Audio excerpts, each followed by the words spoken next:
여러분, 사람 잘못 사귀면 노후가 망합니다. 돈도 아니고 병도 아닙니다. 곁에 둔 사람이 문제입니다. 이게 그냥 하는 말이 아닙니다. 미국 미시간 대학교에서 발표한 연구 결과가 있습니다. 나를 불편하게 만드는 사람과의 관계를 오래 유지한 어르신들은 그렇지 않은 분들보다 몸속 염증 수치가 눈에 띄게 높았습니다. 염증이라는 게 당장 아프지는 않지만 이게 쌓이면 혈관, 관절, 심장까지 영향을 줍니다. 나쁜 관계가 마음만 아프게 하는 줄 알았는데 몸까지 망가뜨리고 있었던 겁니다. 이걸 모르고 그냥 사람 좋다는 이유로, 오래 알았다는 이유로 나를 지치게 하는 관계를 계속 이어가고 계셨다면 지금 이 순간에도 여러분의 건강은 조용히 깎이고 있는 겁니다. 여러분도 이런 경험 있으시지 않습니까? 누군가를 만나고 집에 돌아왔는데 싸운 것도 아니고 기분 나쁜 말을 들은 것도 아닌데 이상하게 온몸이 무겁고 피곤한 겁니다. 소파에 앉아서 생각해봐도 뭐가 그렇게 힘들었는지 잘 모르겠는데 분명히 만나기 전보다 기운이 빠져 있습니다. 아니면 오랜 모임에 다녀오신 날 유독 잠이 안 오셨던 적 있으십니까? 낮에 들었던 누군가의 말 한마디가 밤새 머릿속을 맴도는 거 말입니다. 저도 그랬습니다. 오래 알고 지낸 분을 만나고 오는 길에 왜 이렇게 기운이 없지 하고 혼자 의아해한 적이 한두 번이 아닙니다. 그때는 그냥 나이 들어서 체력이 떨어진 거겠거니 했습니다. 그런데 알고 보니 체력이 아니라 그 관계가 저를 소모시키고 있었던 겁니다. 이런 관계를 방치하면 어떻게 되는지 아십니까? 자존감이 조금씩 낮아집니다. 세계보건기구 자료를 보면 60살 이상 성인 우울증 비율이 5%에서 7% 정도 됩니다. 이 우울감이 갑자기 오는 게 아닙니다.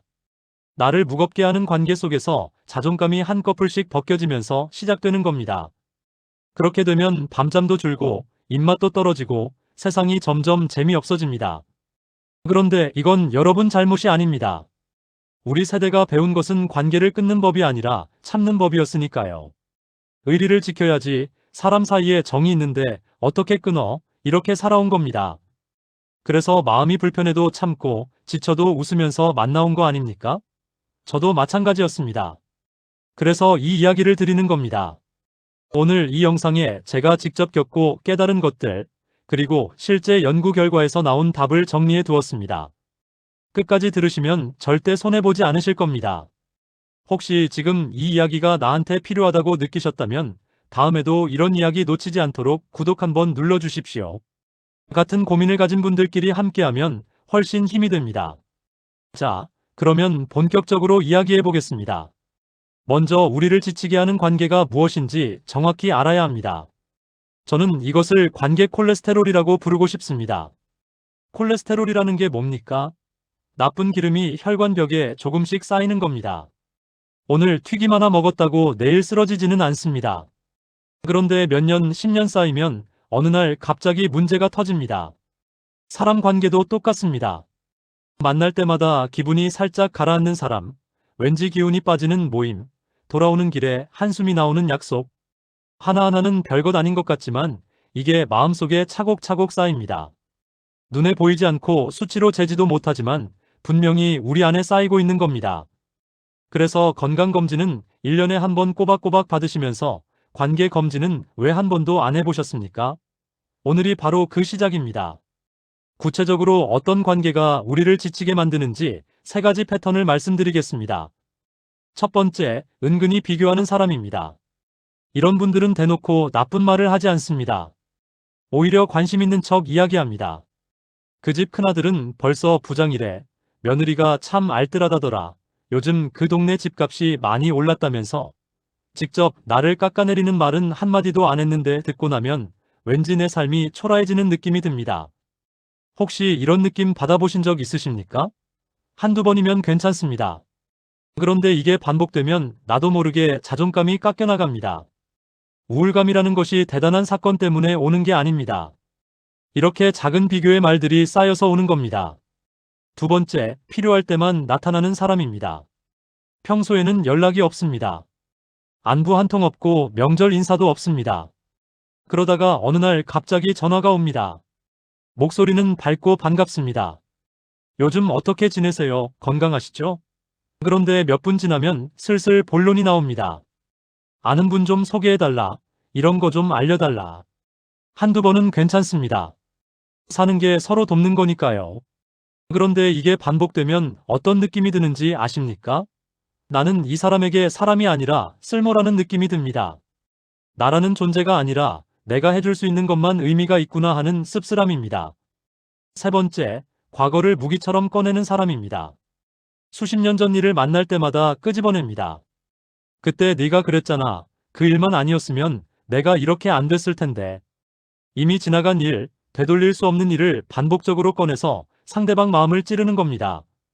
국내 노화 관련 연구들을 보면 해결되지 않은 대인관계 갈등이 노년기 수면, 장애와 깊은 관련이 있다는 결과가 있습니다.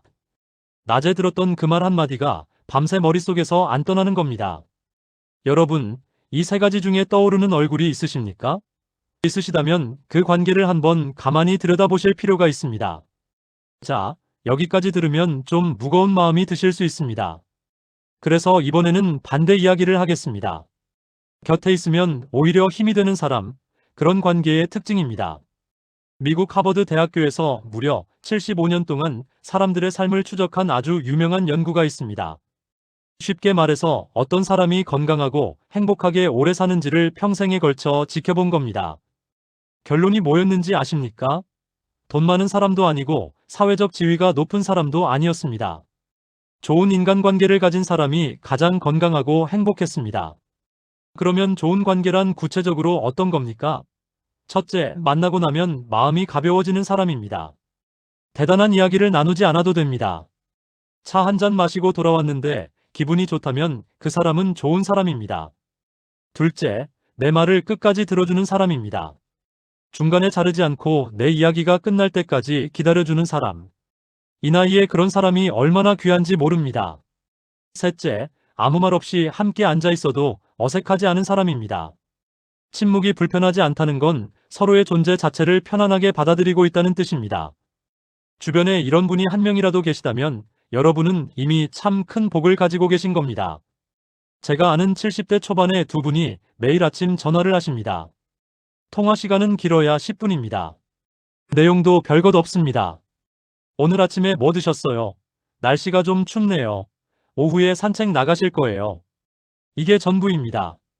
그런데 두 분 다 하시는 말씀이 같았습니다. 그 전화가 하루를 시작하는 힘이 된다고요. 거창한 대화가 아닙니다.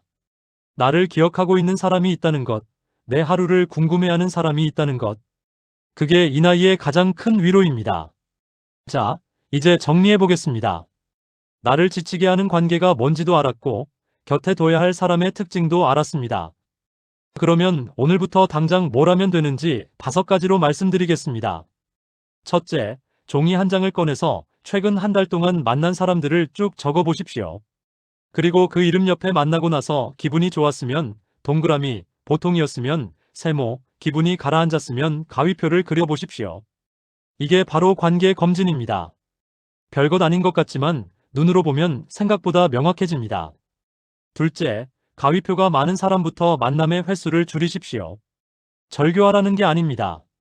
매주 만나던 것을 한 달에 한 번으로, 한 달에 한 번이던 것을 두세 달에 한 번으로 줄이면 됩니다. 연을 끊는 게 아니라 거리를 조절하는 겁니다.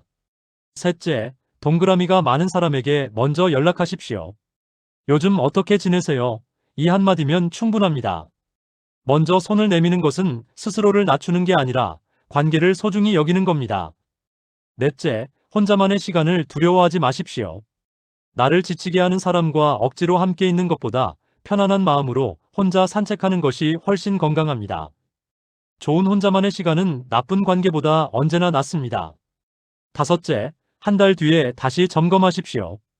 관계 정리는 한 번 하고 끝나는 일이 아닙니다. 건강관리처럼 주기적으로 돌아봐야 합니다. 오늘 이야기를 다시 한번 짧게 정리하겠습니다. 나쁜 관계는 마음만 아프게 하는 게 아니라 몸 건강까지 망가뜨립니다. 은근히 비교하는 사람, 필요할 때만 나타나는 사람, 과거를 무기로 쓰는 사람. 이 세 가지 패턴을 기억하시고 내 주변을 돌아보십시오. 반대로 만나면 마음이 가벼워지고 내 말을 들어주고 함께 침묵해도 편한 사람이 있다면 그분에게 먼저 연락하십시오. 그리고 오늘 당장 종이 한 장 꺼내서 동그라미, 세모, 가위표를 매겨보십시오. 그것만으로도 달라지기 시작합니다. 사람을 줄이는 게 냉정한 것이 아닙니다. 남은 시간을 더 소중하게 보내겠다는 뜻입니다. 이건 내일 해도 되는 일이 아닙니다.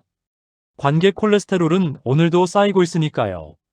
오늘 종이 한 장 꺼내는 것, 그 작은 행동 하나가 앞으로의 10년을 바꿀 수 있습니다. 다음 영상에서는 반대로 좋은 관계를 더 깊게 만드는 구체적인 방법을 이야기해 보겠습니다. 그때 또 만나 뵙겠습니다. 오늘도 끝까지 들어주셔서 감사합니다.